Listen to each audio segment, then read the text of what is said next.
Bonjour, donc dans cette vidéo, il est question de corriger les exercices de probabilité numéro 12, 13 et 14. Ce sont des exercices dans lesquels on va devoir dénombrer un certain nombre de choses, d'objets, pour calculer les probabilités. Alors, on s'intéresse au jeu de domino, celui qui était présenté à l'exercice 7, et on me demande la probabilité de tirer un domino dont la somme des points est inférieure ou égale à 6. Donc, cette probabilité, elle va s'obtenir en faisant le quotient du nombre d'issues contenues dans l'événement,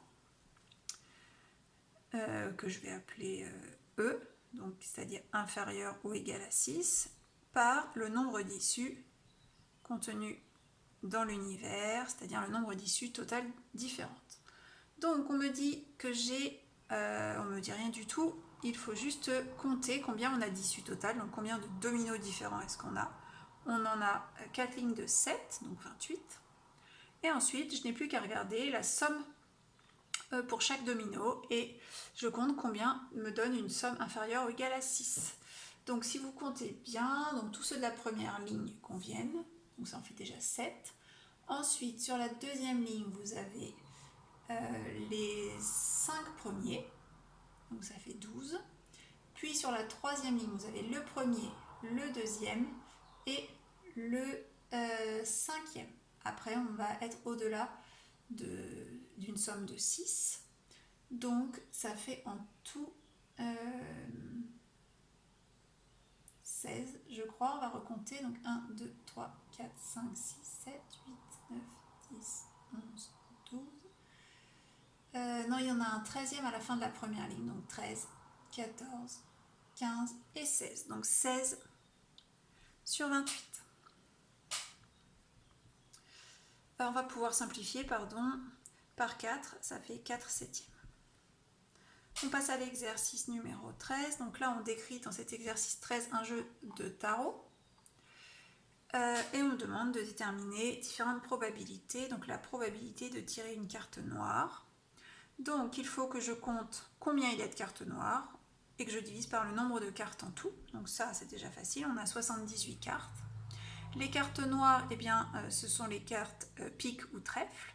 On a 14 de chaque couleur, donc 14 plus 14, ça fait 28. On va pouvoir simplifier cette fraction par 2 et on obtient 14 sur 39. Pour la seconde question, c'est la probabilité de tirer une carte qui rapporte moins de 1 point. Alors, il n'y a que 0,5 points parmi le descriptif des points obtenus qui nous convient. Donc il faut qu'on sache combien on a de cartes qui rapportent 0,5 points. Alors là, le problème, c'est qu'on ne nous le dit pas. On me dit toutes les autres cartes. Donc il va falloir que je compte combien est-ce que ça fait 2 cartes. Donc j'ai tous les rois qui rapportent 4,5 points. Pareil pour le 1, pareil pour le 21, pareil pour l'excuse. Puis ensuite, on a les 4 dames, les 4 cavaliers, les 4 valets qui rapportent plus de 0,5 points. Donc ça fait un total de 16, 17, 18, 19 cartes qui rapportent plus de 0,5 points. Donc il suffit de faire 78 moins 19, ce qui fait 59.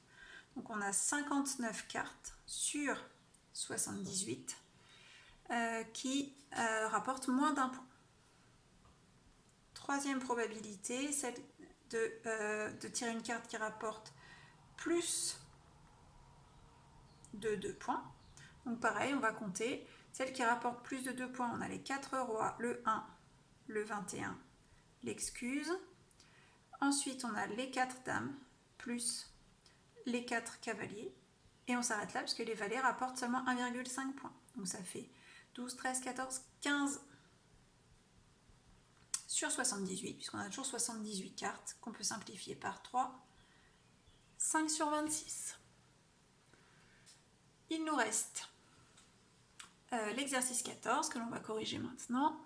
Donc dans cet exercice 14, on a un dé icosaédrique, pardon, c'est-à-dire un dé à 20 faces. Et on suppose qu'il est bien équilibré, c'est-à-dire que chaque face a la même probabilité que toutes les autres d'apparaître.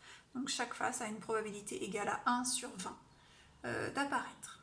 Alors, on décrit 3 événements. Donc l'événement A qui est obtenir un nombre pair. Donc des nombres pairs, on en a 10, on a 2, 4, 6, 8, 10, 12, 14, 16, 18, 20.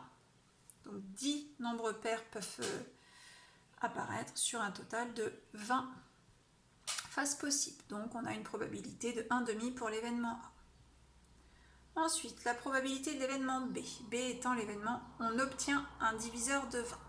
Donc les diviseurs de 20, ce sont tous les nombres par lesquels on peut diviser 20 et obtenir un résultat entier sans reste. Donc on a 1, 2, pas 3, parce que 20 divisé par 3, ça ne tombe pas juste. On a 4, 5, pas 6, ni 7, ni 8, ni 9, mais 10. Et ensuite, puisque je suis arrivée à 10, 20 c'est 10 fois 2, je retombe sur ceux que j'ai déjà trouvés. Donc si je continuais, eh bien je retrouverais... je retrouverai les mêmes diviseurs. Donc du coup, ça en fait 5 sur 20, c'est-à-dire un quart.